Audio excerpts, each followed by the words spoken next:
All right, welcome to the Eric J the Great podcast show. Got a special guest on the show today, hip hop artist, Cypher Soul. How you doing?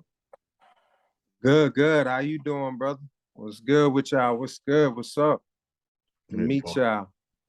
doing all right, man. So first off, for anybody that ain't heard his music before, we're gonna play one of his songs and then we'll get into the interview.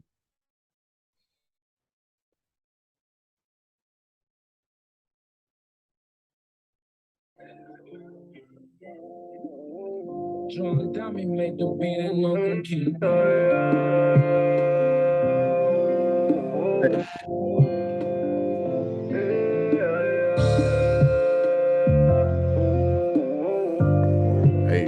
you might have to stay. You might have to stay still, bro, because it's gonna keep breaking up. Nah, I moved because it was fucking up. Oh, okay.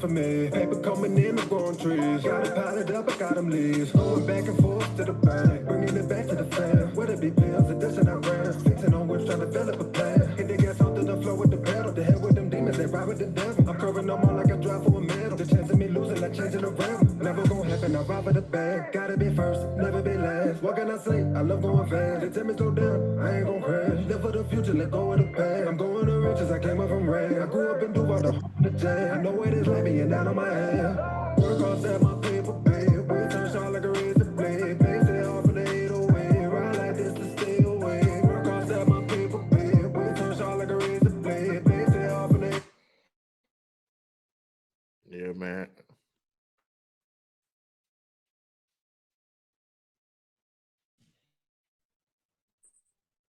Yo. Yo. Yeah, I can't see you. Yeah, I'm right here. I'm on the camera. My connection is doing some funny shit. That's weird. Second we get on here. Let me do something real quick. Wi-Fi booming. It should be booming out here. Yeah, man. I like that. I like that song though.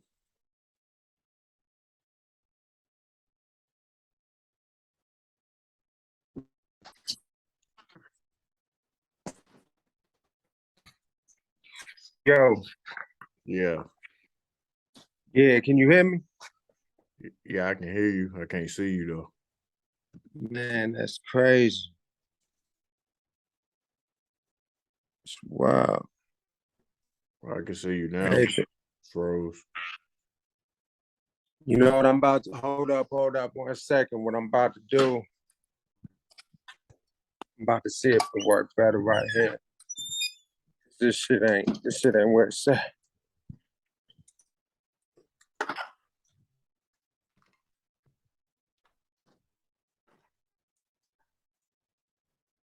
Might work better in here.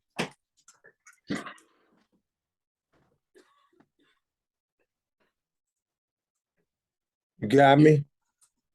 Yeah. You got your purse back for you.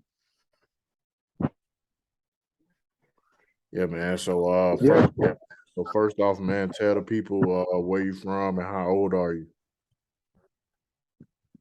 Man, I'm originally from Cambridge, Massachusetts. Grew up in Jacksonville, Florida. Currently in Louisville, Kentucky, where I've been and started my music career out. And I'm 31. 90s baby. Okay. So what's the first thing that come to your mind when you hear your hometown? You said when I think of my hometown? Yeah. I mean, for real, like I would definitely have to say like the Red Sox to the Patriots, sports and shit. We ain't never really have no big artists come out till like recently, even Jacksonville. Like now, both of my pretty much every place I done been, now we getting artists coming out like Joyner and Adam Mass and Jacksonville got Nardo and Julio and Young and Ace and been doing some things out there in Louisville. You already know what the scene got over here. We is a pretty much like every place I've been touching it, man. It's just like music now. It wasn't like that always, but it's really growing and forming into that. I'm seeing a lot more cities doing things and artists getting out there and touching bases with things for real. Okay. So for anybody that ain't never been to your hometown, man, just kind of describe how it was growing up in your city and some of the struggles and stuff you had to endure as a kid and teenager. Man, that's a good one. I definitely say like, hey, can you go get my charger, Brody? Like coming up in a couple different cities, like my life was kind of split. Like coming up in Cambridge and shit like that, it was more so family based. I left there when I was 10 years old. Up until then, my mom's was from Erie, Pennsylvania, and just coming up from her walk of life and being where I was at, those young struggles was kind of there, but my mom was gone for a while. She came back into my life. I moved to Jacksonville. That's when like I really feel I came into myself and who I am still to this day, you know, like shit was tough out there, you know, but it was good. Like it was a lot of when I was young, I remember like just even being in middle school and just hearing things that the friends are going through, and then you see things getting like closer to home, people you know, people you grew up with, like young people going through shit, like getting in trouble, dying, uh, parents start like leaving, and a lot of me and my homies, it was good for me like first couple of years. By the time I got to high school, my mom got like she got real ill, and that's when I really experienced like what it was like being out there like by yourself and trying to get by, like, and it's a tough city, like no bullshit, like if you when you there and you good, like when you sheltered, it's a nice place to be, but once you really got to step out there, things change up a little bit because you start to see like everybody got struggles, everybody going through shit, if they got to take it from you or come to you for it. But I was lucky enough, for real, I was once I got to high school, like I was in a marching band and shit like that. I had a good group of that's where my love for music came from.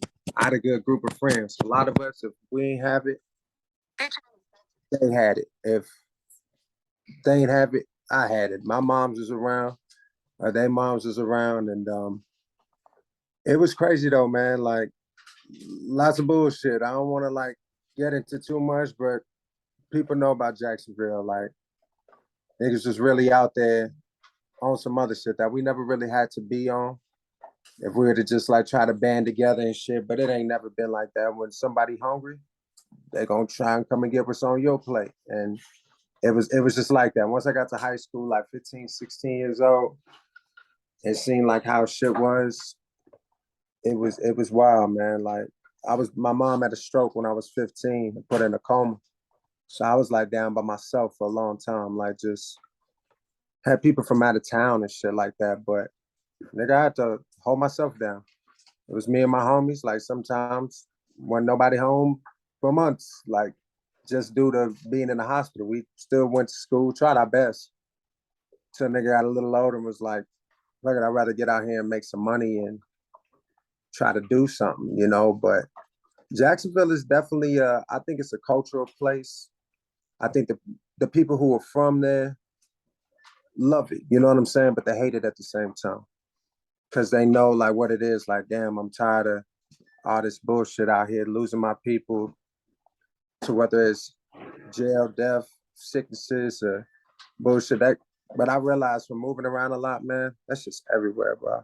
Every place in every hood is the same, in my opinion. Like it ain't no different from Louisville and Jacksonville. It ain't no different from LA and Boston. It ain't no different from like what I've seen. The shit is just, it's across the board, and everybody going through it. It's hard for a lot of us, like especially young Black boys and girls, and coming into being like young men and shit. That's just tough, man. But hey, it is what it is. We just got to do our part. That's what I be trying to do my best at. Just find my place, stick with my small circle, and do my part. Cause shit gonna be fucked up regardless. Yeah, absolutely, man. So, as far as when you was younger, man, what type of activities were you in? Did you play any sports or anything like that? Yeah, I was a baseball player, man. That was like my first love in life. Like, I love that shit. It was growing up like in Boston and shit. Originally, all my brothers was baseball players. So like that shit made me want to be a baseball player for real. And I realized I was good at it, had a passion for it. But as I got to high school and got in the band and started skipping school and focus on the wrong shit, being out in the streets when I really should have been in school and focus on females and doing all the wrong shit.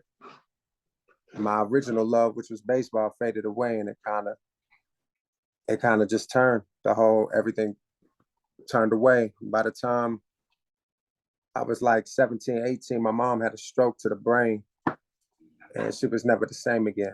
Like she was, so I became a mechanic at that time. I always worked on the cars in the neighborhood and shit. I've always been like one of them dudes that take shit apart and put it back together. Like I just became a mechanic when I was 18 and was rocking from there. And my mom passed away on October 27, 2012. So like in a couple of days, it'd be 10 years. It'd be 10 years since I lost my mom and shit. So, I mean,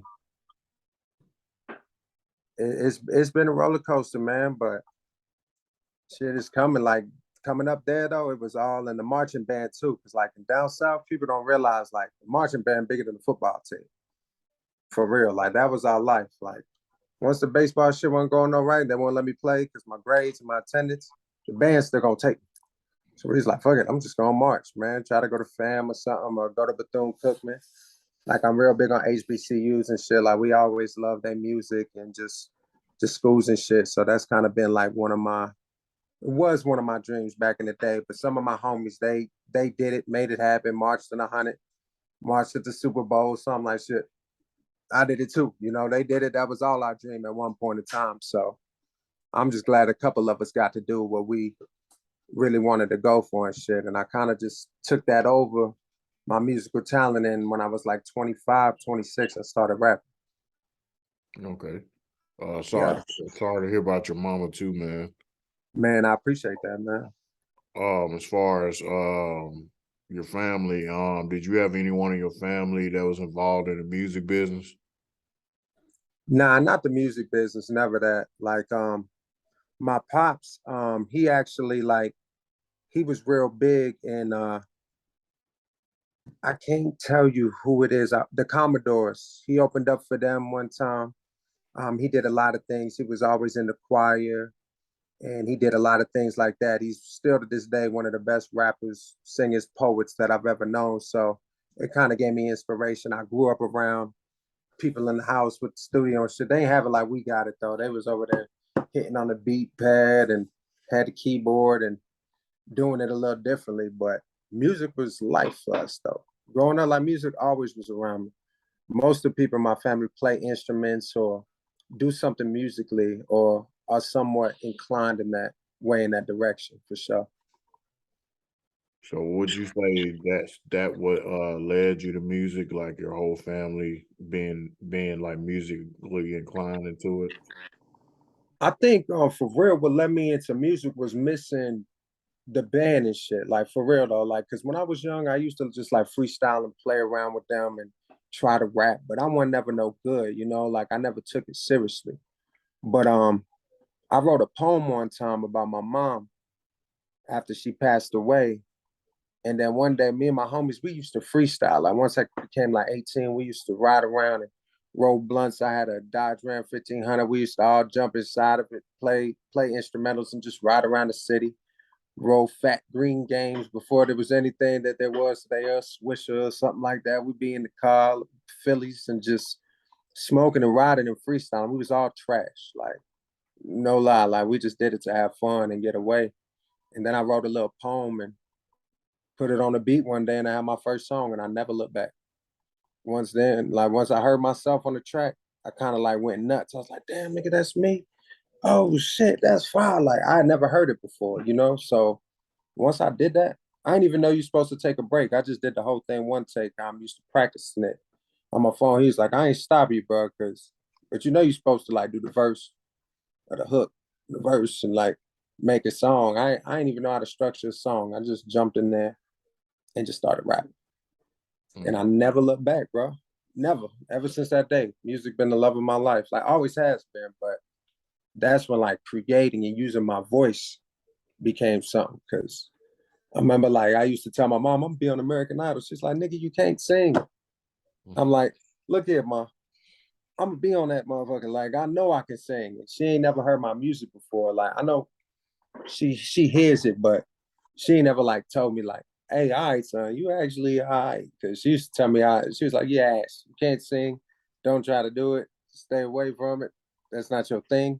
Stick to what you're good at. I'm never gonna lead you in the wrong direction, but I wish she could hear it now. It was different though. I used to really think I was like a Luther or something, and I still ain't. You feel me? So it's just, man, we had a lot of good times back in the day, man, for real. I can feel that, man. So, list some of the your favorite music artists you like to listen to growing up, and also explain where you got your rap name from.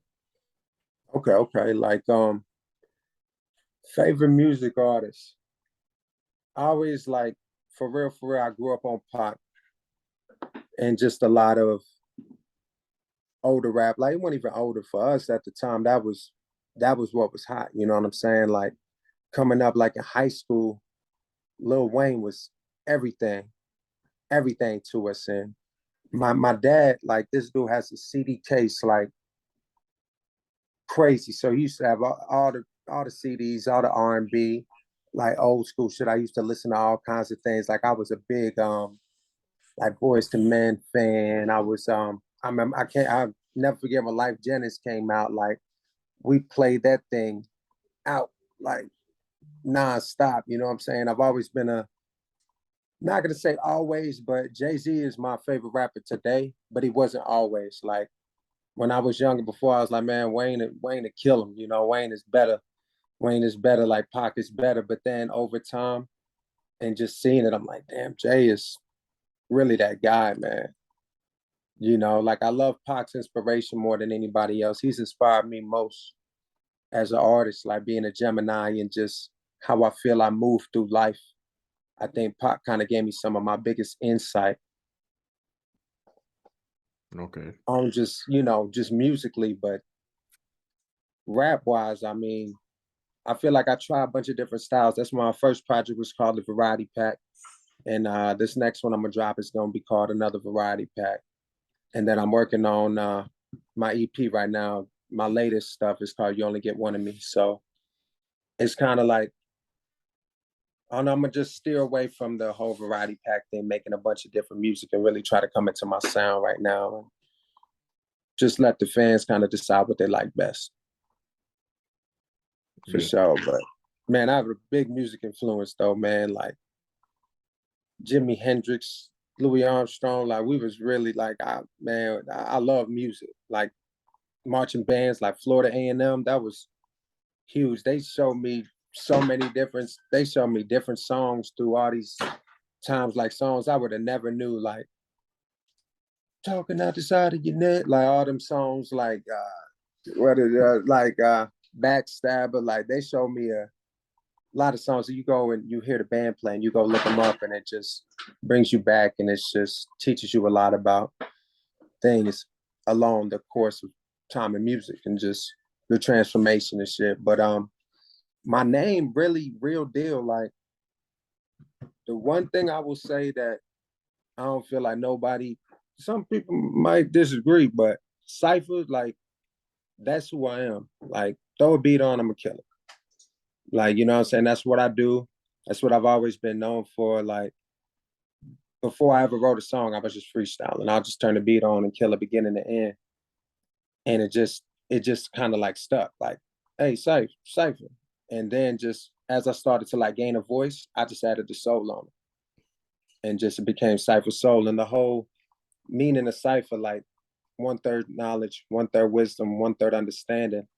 I love all the different ways of cipher and how a cipher works. It's a circle. It's a completion of something. It's a rap cipher. You can decipher something. Like, it's just, there's so many different meanings to the name that I felt like they just fit what I do. And the soul came through being a little bit more melodic and rapping to more jazz type beats and being a trombonist. So the soul kind of became put on it. And I didn't want to just have regular soul, you know, because like my logo is literally the sun with the soul on the inside, and we all know Spanish soul means sun. So like it just kind of worked, man. It just kind of went, and I ain't never looked back.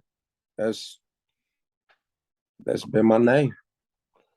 Okay. So describe your first time ever going to a recording studio, and also explain if you're a writer or a freestyler. Like I said, the first time I ever went to a studio for real, I didn't know how to record. I didn't know I was supposed to stop. Like, I came in, I did the intro, I spit the hook, I spit the verse, I spit the hook, I spit the verse, I did the outro, and I never stopped. And he mixed it as one song. That's when I was telling you, it was like, bro, like, that ain't how you do it, man. But the shit was fine. I guess you're used to doing it like that. But I learned structure after that. Like, you know, learn how to get a verse together. And I'm gonna say both for real. Like, face to face, like if it's a group of people, we doing this, we hitting the stage, it's a competition. I like to freestyle. Like, if I ever went on Sway in the Morning or LA Leakers, I'm not writing nothing. Nothing. I don't care what beat they get, I'm not writing nothing. I'm gonna smoke me a couple blunts before I go in there, and I'm just gonna smack that. Like, hopefully the beat fits what I want. But when it comes to making a song and structuring a song, I write. I always write beginning, middle. I try my best to write a beginning, middle, and end. My pops always taught me that. And he also like just taught me a lot of other like little tricks to the game, and with writing and instrumentals and that, you know, even for other artists. Just because you lose a beat type shit don't mean that those lyrics are bad. You just got to find a way to make them fit. You know what I'm saying? Like, that became big to me right there. Like, I got over 1,000 notes in my phone and I lost mad beats and I was depressed. Like, fuck rap. I quit. You know, I don't want to do this shit no more. He's like, man, fuck the beat. You got the lyrics. Make them fit. And that's when I really feel like I learned the flow. When I listened to him and did that, then I learned like, man, I can do whatever I want. I got all these lyrics. Give me any beat, it don't matter. I can work with different producers. If somebody want to throw something out there, if I want to memorize something, I can go just memorize it real quick and put it on and do what these guys do over all these different beats. I know ain't nobody really freestyling like that though. And the whole terminology of freestyle frustrates the hell out of me. Like, you can free verse, you know what I'm saying? But that's like something you wrote. That's what I consider that. They think it's just like if you ain't reading off your phone, it's a freestyle. I can't say I necessarily agree with that. Like, a freestyle is here. Hear that beat? Like, I ain't never heard this beat. Turn it on. I ain't spit no written. I'm coming with that. Like, that's what I feel the cipher is all about for real. And I miss that shit. I wish I could have been around in them days in like Detroit and New York when niggas used to be in a circle and just popping and shit. Like, man, I did one in LA. That shit was crazy. Like, it was like an invite thing, and they had a little spot. There was like 30 people in the circle. You stand in the circle and they play your song. Everybody listen to your track, and then boom, they put a beat on, and you just rap. Mm. And that shit was fire. Like, I like that shit right there. Like, there's a lot to it, man. I just like that. I like both elements, but It just depends where I'm at. If I'm going to the booth, I'm writing. I don't want to waste an engineer's time ever, or spit some shit when I'm not on my best or something. You know, like it's better just going with a structured song and have it done. That way I can record 3 songs in a short time and then they can just mix. You feel me? I ain't gotta worry about the whole, damn, spit it again. You missed the mic on that part. Well, bro, it was a freestyle. I don't know what the fuck I said. You know, like it's better when you write it and you got it here for real. Okay. I think so. So I know that you're currently independent right now. So would you sign to a label if it made sense? If it made sense, yeah. I would just want to make sure like I ain't get shelved or nothing. Like I still want to be able to keep my whole creative process because I'm really feeling like I know my sound at this point. Like even Stay Awake, like that and that fires everyone's favorite song. They're more up pace, but I like more so rock with like Lately, Living Like This. Um, you know, a lot of my other tracks that out there. August is dope. I like fuck with that. Like that's my latest drop. It's August. I don't know if you heard that yet. Oh no, I haven't heard it yet. Yeah, that's my latest drop. That's like Stay Awake was actually written and recorded 3 years ago. And August is like written and recorded 6 months ago. Not written and recorded, was like written like between the span of like 6 to 3 months recorded and we putting it out. That's gonna be on a new project right there. So that's kind of like the newer sound that I kind of gave to him right there. It's all about elevation for me for real. I'm really trying to just dig into that sound. That's where the whole variety pack started out. Sometimes I really come on that motherfucker singing. Like, you know, so it's or I just be killing some shit spitting, but you don't know what you're gonna necessarily get. I don't even know sometimes. That's why I'm really trying to put this last variety pack project out and just go for a sound that I think my fans are mostly going to enjoy before I go sign to a label and shit. And they have expectations that I don't meet or something like that. I just want to make sure I meet expectations for real. Okay. So describe the time when you first dropped music to the public, when people was able to hear your music for the first time. Kind of describe how the city embraced you and how the people react when they knew you was taking the music serious and you was releasing it to the public. I feel like that's where I get my most love for Louisville from, because the first place I ever dropped a song was the song I did for my mama. And I dropped it on her anniversary day of when she died. And I put that track out and it was heavily embraced. You know what I'm saying? Like at that time, they wasn't messing with the algorithms on Facebook and doing all this craziness. But I remember like that's why I have to give a lot of love, really all the love, and every Louisville artist really should praise Sasha Renee for the Vibe Open Mic. The first time I ever performed was through one of my homies, Vane. He's a DJ. You know Vane? No. Okay, man. He does a lot of stuff in the hip hop community, and I performed at Headliners, and it was actually the first time I met Braxton. There was a couple other people that was there. Philly Blocks was there.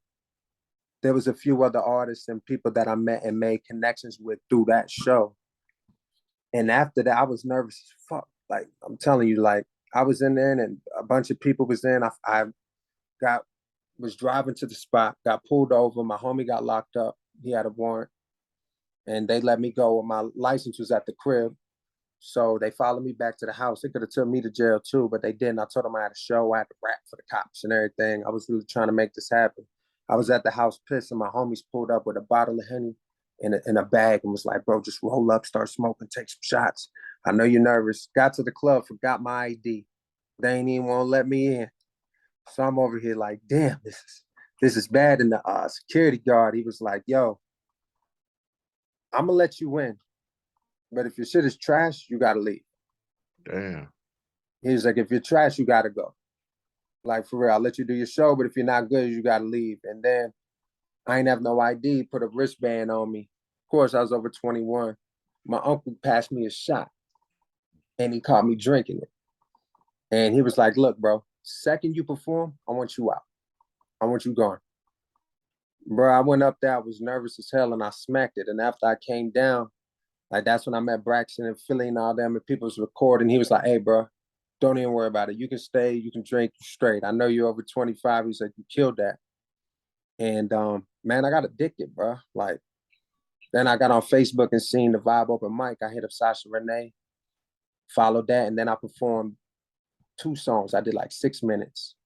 And they really like heavily embraced it. And I was dropping on SoundCloud at the time, and I finally went ahead and did my first drop on iTunes and everything. It was doing really good, and it just like dog, it was the best feeling I ever had. Even if I didn't have tens of thousands of views, seeing 800 come through, 1,000 come through, 300 come through, they just know. And then when people give you feedback, that shit feel good, especially to a person that's an artist and is sensitive about their shit. You know, like they gonna know and people gonna feel it. And when you feel it, they feel it and they want more of it. And I couldn't get enough of it, man, for real.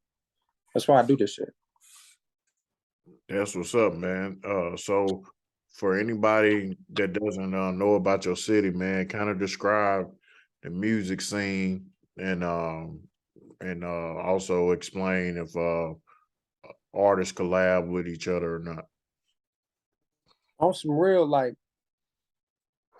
my boy in Jacksonville, like he always was a audio engineer. And I even lived with him for a couple years. Like he lived with us for a couple years. I lived with him. This is my homie. Like we came up. Like he used to record everybody. And I'd be like, bro, I'm next. He's like, nigga, write something. And I just wanted to freestyle, you know. Like at that time though, wasn't nobody collabing, bro. Wasn't nobody really showing no love. Everybody kind of wanted to be that guy. We hadn't really had an artist blow up out of Florida. Mass ain't never had nobody. Now you got Millie's, Joyner. There's that one chick that's out of there that had that song with J. Cole. What's her name? Bia. We got artists now. But when I came up, we didn't have nobody. I didn't even know really about the local scene besides my homie and what he was doing in it. Cause I wasn't rapping yet like that. I was just wanting to get on the mic and freestyle. And he was like, man, I take this shit seriously. I get paid to do this shit. You can't just jump on my shit and freestyle and think it's gonna be good. But man, wasn't nobody working together. It wasn't really on that time. Not what I remember. It wasn't like what I seen when I came to Louisville, man. Like Louisville scene is really I love to see it just blow up in every way, just because how embraceful it was to me and how it still is. Like I ain't dropped, I ain't been consistent, I ain't put videos out, I ain't did as much as they expect me to do. So when you don't do what you say you're gonna do, all such and such dropping this date, or you do this as an artist, I feel like expectations lower, and you gotta kind of just keep that up, moving and trying to move forward the music process of things. Like I don't feel like people don't show me love. You'll never see me post like they don't show me love. I just look at it like I'm not consistent enough because I know I got the product. So if they ain't showing me enough love, it's because I'm not doing enough. Okay. For real. And I got that from here, from this city, Louisville. Absolutely. So kind of list some of the artists that you work with so far and name some artists that you want to work with in the future. Um, Most definitely. So far I've worked with Sasha Renee, B Sim, PJ Gifted, Braxton. Who else? Who else have I worked with? Caso King. He now go by AP. I've worked with him. Nove Porter. That's my La Familia brother. Like when I first started, I joined a group called La Familia, and that was us. We had the LF on the hats, the shirts. We was out here really making big moves. So like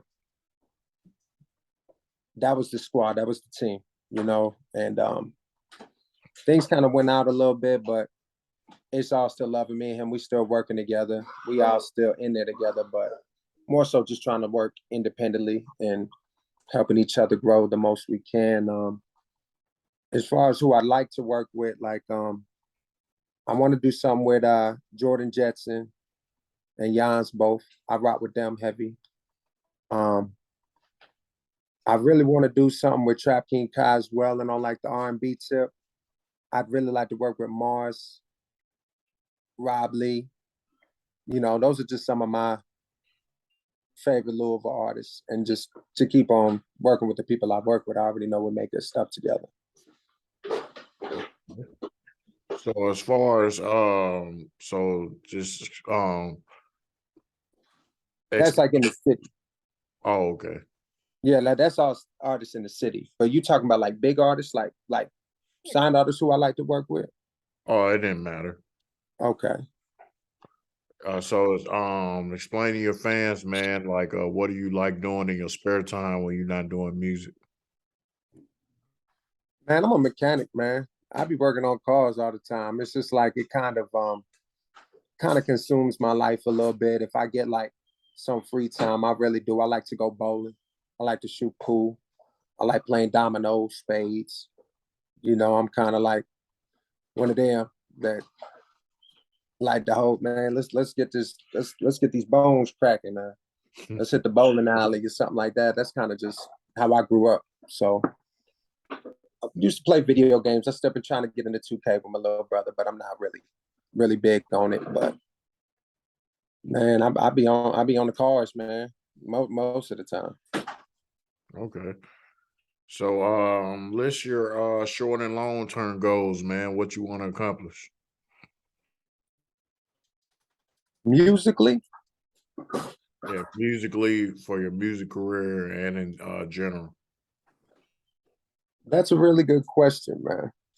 Yeah, that's a good question. Short term, I feel like I got to get right with myself, man. Like I feel like that's what's been kind of putting a hold on the process of what I've been doing is not being all the way there with myself and not having my focus right. And musically, I want to start getting some videos out, like here soon, just some visuals to all these songs, so I can go ahead and just put out this project. You know, that of all this stuff, it's like it's either gonna just die in a hard drive or it's gonna go out to the people. But I wanna put some visuals to some stuff that's out there already and just start to just put my all into it. And that can start now. So I feel like that's more short term and focusing on marketing, man. Like even if it's just a little bit at a time, just trying to push it out there and be more consistent with it. That kind of gives like a overall scheme of like both. And long term, man, I want to see how far we can take it. Like if I do everything right, the short term will turn into the long term. It'll just turn into a bigger scheme of things, and I can be dropping albums and getting millions of views and people waiting on it and inspiring people and touching people's lives with my music, my lyrics, my story, just coming out there and just letting people know that no matter what you've been through, what losses you took, because like in 2012, I lost my mom, my grandmother, my grandfather, and just a few years before that, my cousin, my uncle that just passed, my homies doing life in prison. I lost a lot of people, you know what I'm saying, and almost lost myself. And long term, I want people to know we all gonna take them losses, get past them, see how big you can go, see how far you can go, because that short shit is gonna hurt you in the long run unless you make it help you. Like I'm living, walking experience of that, and that's what I'm focusing on right now, trying to get that shit right for me and see how far we can go. You never know, man. Might hit the charts one day. Might be a household name. That's what I want. Absolutely, man. So name some things you got coming up for the rest of 2022 as far as albums, projects, things like that, and what you got coming in the beginning of next year. As far as 2022, I'm definitely gonna get at least 2 visuals out there and drop another variety pack. That's happening. Like that has to happen. So I'm gonna give people that. It's gonna, I don't know how many tracks it's gonna be on it, I might have to do 2 of them.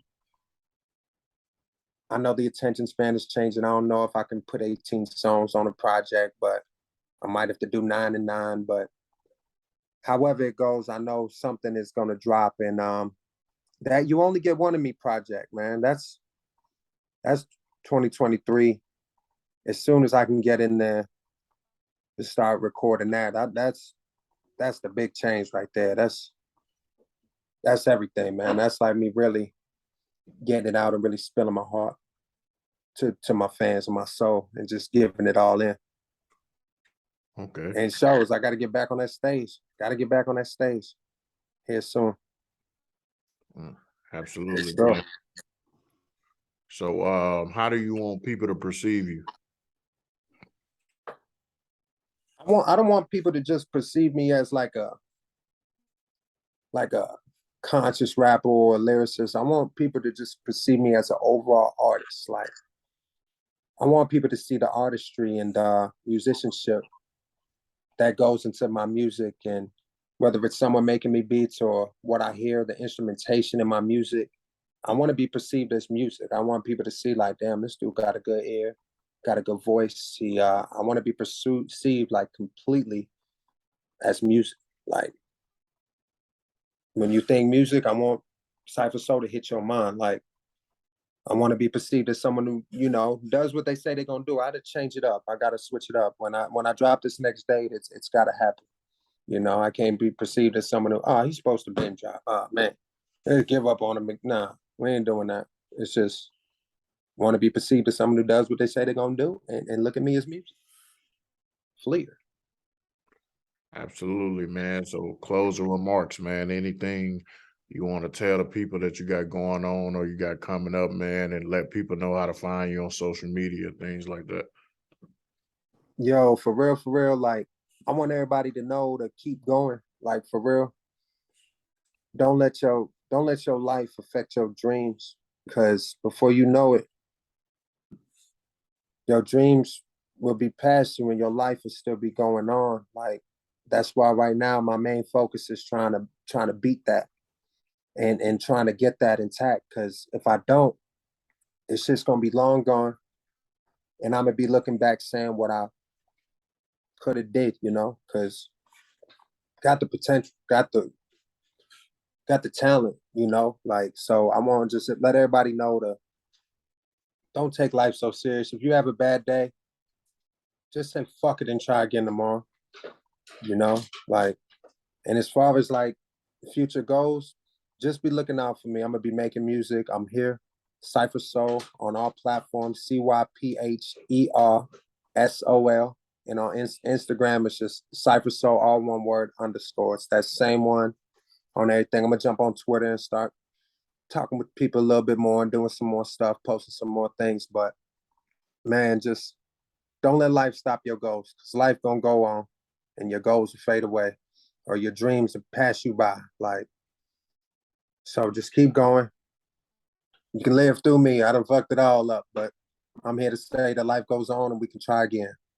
For real. Yeah, absolutely, man. I appreciate you coming on the podcast, man. And anytime you want to come on the podcast, man, you can hit me up anytime, man. I do episodes every week. I record all the time, and they don't just have to be an interview, man. I talk about real stuff too, like as far as relationships, child support, or Yeah, man, we can do that anytime. I didn't even know what to expect, man. I came on here just with you for the first time, and yeah, I definitely jump back on, man. I'm out there. I done seen a lot of walks of life, man. I got a lot of shit to say and talk about. So and I appreciate you having me, man. This was dope. I definitely look forward to doing it again, man. And shout out to all the viewers and everybody who gonna see this, man. And hopefully y'all rock with me. All right, man. Absolutely, man. Everybody go check out, man, Cypher Soul on all streaming platforms, and follow him on Instagram, and be on the lookout for all his music, man. And I appreciate all my supporters that's been supporting the podcast. Big shout out to my fan base.